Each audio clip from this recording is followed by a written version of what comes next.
Hey bitches, it's Elle with RRozelles Creations and welcome back to my channel. Today we are going to be learning how I do my fire alcohol ink tumbler. No crazy introduction because the hubby already took this to work, so I don't have it to show you, but you'll be able to find everything that I use down below in the description box, and most of the items there will be a link and a discount code. And this one was kind of a quickie I put together because it went kind of crazy on Facebook. But first, I want to thank everyone for the likes, subscribe, shares. It is so appreciative. It's free support, and I couldn't be more thankful for it. Y'all ready to learn it? Well, let's get into it. All right, bitches, so it really doesn't matter what tumbler blank you use. But this is the Big Mama from Mother Tumbler. It is a 30 ounce with a thick square handle because that's what the hubby wanted. And I didn't have any 40 ounces. So this is what he got. And there's really not a lot to this. I use 3 alcohol inks. I never switch them up. But this time I added something new. So first and foremost, you can spray paint the tumbler. I always do white, but I've seen others do black or white, either or, whichever you like, it doesn't matter. Just remember, if you are using a black base, you will need to add some white mica pigment or ink so you're able to see that fire color that you're creating. And now that we got everything pretty much set up, let's get into it. So I always use a regular set epoxy for this. I have used fast set, but with regular set and inks, them inks flow and can move so well. So I mixed up about 60 ml of regular epoxy. Whatever epoxy you use, it does not matter. I mixed up about 60 ml because I'm going to do kind of a flood coat. So like I said, my inks can flow. I'm going to take about 20 ml, put that to the side to mix up some white mica powder. We'll get to that when we get to that. But I always like to get that separated and mixed before I start dropping the inks, which that's what I'm doing. You can see me walking back and forth, making sure I have everything in place so we can get this started. And here's the mica that I am mixing up in my epoxy that I put over to the side. And with it being a regular set, you do not have to worry about it flash curing. Just follow your epoxy's directions, stick it to the side, and let's get started. So with this being a handle tumbler, I always start with my turner off and my handle facing up towards me. And this is where I get the handle completely covered underneath the handle, the sides. This whole side of the tumbler, I will get covered in epoxy before I turn my turner on to start spinning. You're also probably wondering what I have taped to my tumbler arm. That is a counterweight. If you ever wonder why your tumbler does not have a perfect spin, if you were creating a handled tumbler, it is because it is too heavy on one side and you need something to combat that weight.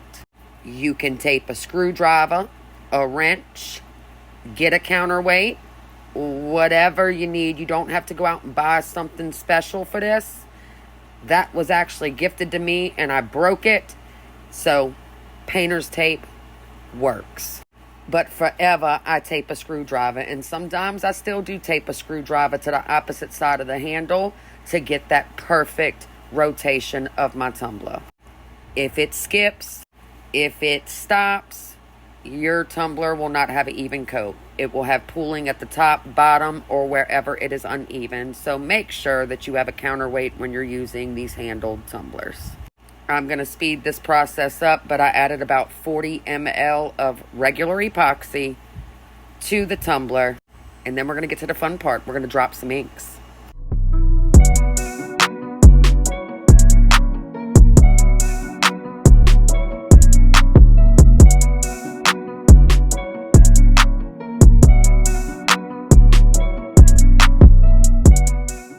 All right. right, bitches, grab your heat gun, and what I do is just run my heat gun fast, back and forth, just to get it heated up, get that epoxy moving.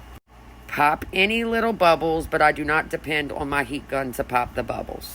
Then we start dropping. So I am using Tim Holtz inks. These are the only 3 colors that I use for my fire tumblers. It is habit just to grab these because I purchased the big bottle specifically for this cup. My husband is a firefighter, so I am always making these. It can be out of the blue. He can be at the station. Hey, babe, I need a cup. I'm going to be prepared. So the colors that I use from Tim Holtz are Ember, which is the orange, Dandelion, which is the yellow, and the red is Crimson. With alcohol ink tumblers, there's no rhyme or reason. I just dab, and I'm showing you this in real time. You don't want to do too much, but you don't want to do too less. If that makes sense, that probably doesn't make sense. I like leaving my tumbler base showing, so you are going to see me just go back and forth. Once I get this final color laid, I'm going to pick up my other colors, fill in some spots, but I am going to leave my tumbler base showing some. Make sure you get the bottom. Make sure you get under the handle. We're going to speed this up, and then we're going to get to the next part.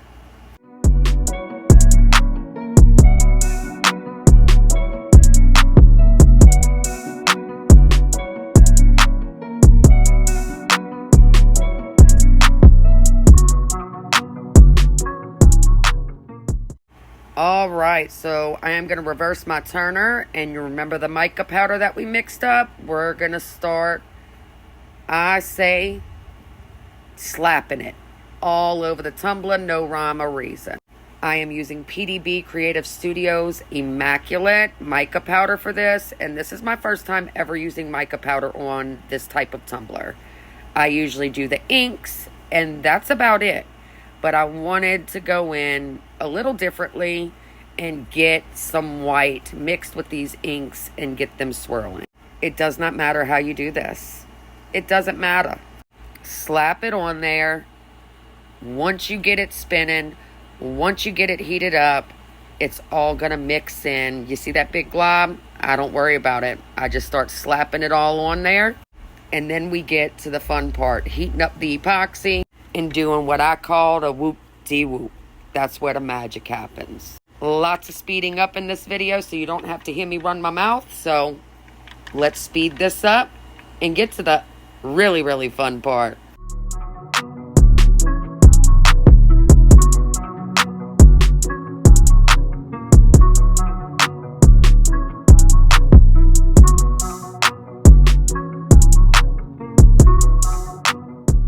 Now I'm going to reverse my turner back. We're going to get that heat gun, and I am going to start, I call this feathering, where I hit certain spots and I move the heat gun up. Other people may call it different, but you're going to see these inks and these micas start moving and flowing together. I'm going to switch my tumbler back and forth. But right here, I had a piece of, I don't know what, but I scooped it off with my stir stick. And I started playing with it just to see what it was. It was nothing, and we're going to continue. But I get the heat gun, like I said, and I start feathering it up and down, moving that ink, getting it hot. Well, not hot, warm, getting it flowing. If you see your ink starting to pool up and drip off your tumbler, that is totally okay. You see, we just reversed it. And you can see it like kind of start to run together. That is okay. Because once we get this warmed up how we like it, we switch the turner back and forth. We're taking it off the turner and we're going to do what I call a whoop-de-whoop, which I wanted to add a little bit more yellow in a couple spots. So that's what I did. You can do that. It won't hurt it.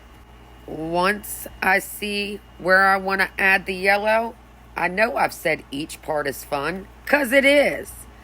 But this is the fun part for me. This is what I call a whoop-de-whoop. And you can see right here where those inks are kind of like looking kind of gross and mixing up.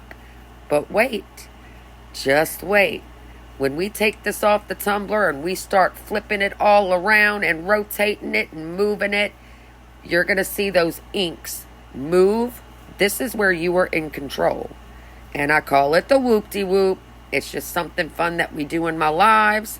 But this is where the magic happens. I'm going to flip it.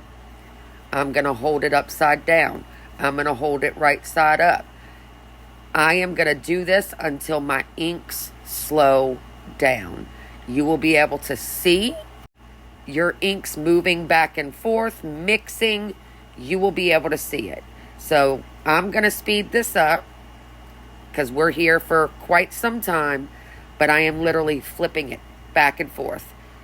I am spinning it. I am, look, all over the place to get my inks just how I like it. You can literally control how your inks look by doing this.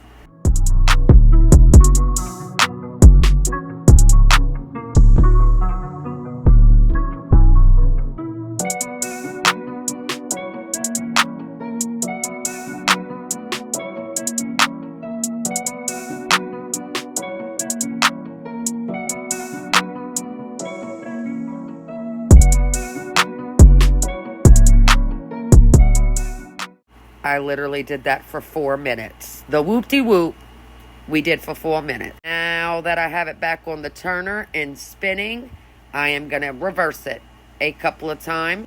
My ink's pretty much slowed down, but if they still have a little movement, I want to reverse it back and forth and get it to move a little bit more. Now that it is spinning, it's done. I am going to let it spin out for about 8 to 12 hours. Just make sure you follow your epoxy's directions. This was a regular set. So I let it spin out overnight, and then I went and checked on it the next morning and applied another coat, but I used a fast set epoxy for the coat over the inks. You always want to do another coat after the inks. Always. This is it right after I got done messing with it, but you want to protect those inks. So I do recommend going in with another coat before you add your decals. Like I said, I let this spin overnight and then went in with a coat of fast set. Once that coat dries, then I go into decaling it. I did give it a light sand before decaling and then did 2 final coats of epoxy. I do not have videos of me decaling it, but I do have a couple of me sealing the decals and then after doing the final coats. So I used Adhesive Apothecary's binding potion once I decaled this tumbler. I have a short video coming up right here. Here I am sealing up the decals with the binding potion. It was DFD and his last name. I let the binding potion dry for about 4 hours and then we went into final coats. And here it is spinning out. Like I said, you can find everything down below in the description box with a link and a discount code. But there's my fire tumbler. Thanks for watching, bitches. Let's get it.